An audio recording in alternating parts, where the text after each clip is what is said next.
விவசாயி, mechanic, engineer, இப்படி அப்பாக்கள் யாரா இருந்தாலும் அவங்க கனவெல்லாம் அவங்க பசங்களுக்கு ஒரு best college. AAA college of engineering and technology, Sivakasi. Counselling code 4680. வணக்கம். நான் தமிழீழ பாராளுமன்ற உறுப்பினர் ராமநாதன் அர்ச்சுனா. இன்றைய தினம் எங்களுடைய ஆறுயிர் உறவுகளுடைய கோட்டைக்கு என்னால் வர முடிந்தது. இன்றைய தினம் பாராளுமன்ற உறுப்பினராக தமிழீழ மக்களுடைய ஒரு வலி சுமந்த நாள். மே 18 என்பது தமிழீழ மக்கள் சிதைக்கப்பட்ட, எரிக்கப்பட்ட ஒரு நாள். இன்றைய தினம் எங்களுடைய வரிகளை சர்வதேசத்துக்கு கொண்டு போவதற்காக என்னுடைய இந்த இந்திய பயணம் முடிவு பெறுகிறது. இன்றைய தினம் நான் மறுபடியும் இலங்கைக்கு திரும்புகிறேன். இன்றைய தினம் நான் இங்கே வந்து எங்களுடைய தளபதி ஒருவரை சந்தித்திருக்கிறேன். உங்களுக்கு தெரியும் யார் என்று. அவர்தான் எங்களுடைய ஆதவ் அர்ஜுனா அண்ணா. எனக்கு மிகப்பெரிய சந்தோஷம் என்னென்றால், தமிழகம் வந்தாரை வாழ வைக்கும் என்று நான் கேள்விப்பட்டிருக்கிறேன். ஆனால் இன்றுதான் நான் அதை பார்த்திருக்கேன். நேரடியாக போயிருந்த அடுத்த நிமிடமே அண்ணா சொன்னபடியும் வாங்க தம்பி சாப்பிடுவோம் என்று.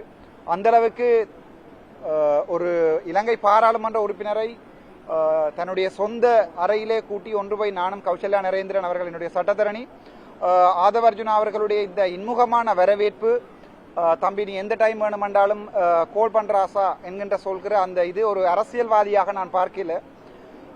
அரசியல்வாதிகளாக இருக்கின்ற ஒரு பார்வையை விட ஒரு உறவு என்பது இன்றைய தினம் எனக்கு தெரிந்திருக்கிறது. அந்த வகையிலே மதிப்புக்குரிய அமைச்சர் ஆதவ் அர்ஜுனா அண்ணா அவர்களை உரிமையோடு உங்களுடைய இந்த அரசியல் பயணம் மிக சிறப்பாக அமைய வேண்டும். அடுத்தடுத்த உங்களுடைய செயற்பாடுகள் மிகவும் சாதகமாக அமைய வேண்டும் என்று வாழ்த்துகிறேன். இந்த இனப்படுகொலை நாள், இன்றைய தினம் நாங்கள் எங்களுடைய இனம் அளிக்கப்பட்ட இனப்படுகொலை நாளுக்கான ஒரு நியாயமான சர்வதேச விசாரணையை தேடுகின்ற ஒரு இழந்த குரலின், ஒரு இழந்த சிதைக்கப்பட்ட இனத்தின் குரலாக இன்றைய தினம் நான் தமிழ்நாட்டுக்கு வந்திருக்கிறேன். என்னுடைய சொந்த உறவுகளிடம் கையேந்தி வந்திருக்கிறேன். எங்களுடைய வழிகளை, நாங்களும் யாழ்ப்பாணத்தில் தமிழ் பேசி வாழுகிறோம், வடக்கு கிழக்கிலே தமிழ் பேசி வாழுகிறோம்.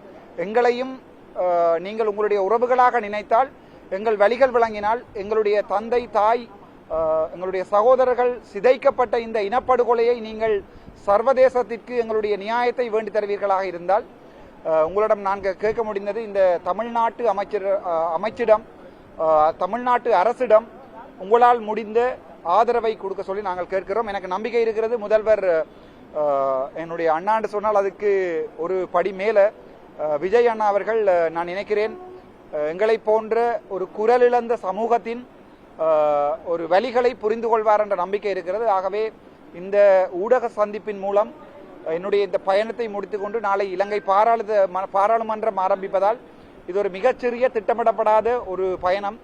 இன்றைய தினம் நான் இலங்கை திரும்புகிறேன். வெகு சீக்கிரம் மறுபடியும் நான் இந்தியாவுக்கு வருவேன். எங்களுடைய வழிகள் இந்தியாவிலே தமிழ் மொழியில் கதைக்கப்பட வேண்டும். எங்களுடைய இனத்தினுடைய வழிகள் சர்வதேசத்துக்கு எடுத்துச் செல்லப்பட வேண்டும். அதற்கு இந்திய மக்களால், முக்கியமாக தமிழகம் என்கின்ற சொல்லுகின்ற எங்களுடைய தொப்புள் கொடி உறவுகளால் மட்டும்தான் முடியும் என்ற ஒரு நம்பிக்கை, ஒரு கடைசி நம்பிக்கை. இன்று வரை சிங்கள பாராளுமன்றம் ஒன்றிலே, வெளிப்படையாக சொல்லுகிறேன், சிங்கள பாராளுமன்றம் ஒன்றிலே எங்களுடைய இனப்படுகொலைக்கு மனச்சுத்தியுடன் என்னால் இந்த எங்களுடைய இனப்படுகொலைக்கான நீதியை தேடி சர்வதேசத்துக்கு போக முடிந்த என்னுடைய புலம்பெயர் உறவுகள் அனைவருக்கும், அந்த என்னை பாதுகாத்துக் கொள்ளுகின்ற ஒவ்வொரு உயிர்களுக்கும் நன்றி. இன்றைய தினம் என்னுடைய பயணம் முடிவருகிறது. ஆகவே முதலமைச்சர் விஜய் அவர்களுக்கு என்னுடைய மனமார்ந்த வாழ்த்துக்கள், அண்ணா விஜய் அவர்களுக்கு என்னுடைய மனமார்ந்த வாழ்த்துக்கள். அடுத்த தடவை இந்த அரசியலிலே எதிர்க்கட்சி என்ற ஒன்று இருக்காது என்ற நம்பிக்கை எனக்கு இருக்கிறது.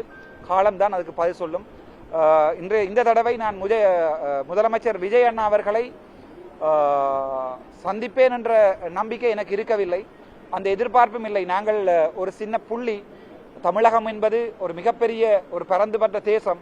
அதில் தமிழக முதலமைச்சராக இருப்பது என்பது எவ்வளவு கஷ்டம் என்பதை இலங்கையினுடைய பாராளுமன்ற உறுப்பினராக எனக்கு தெரியும்.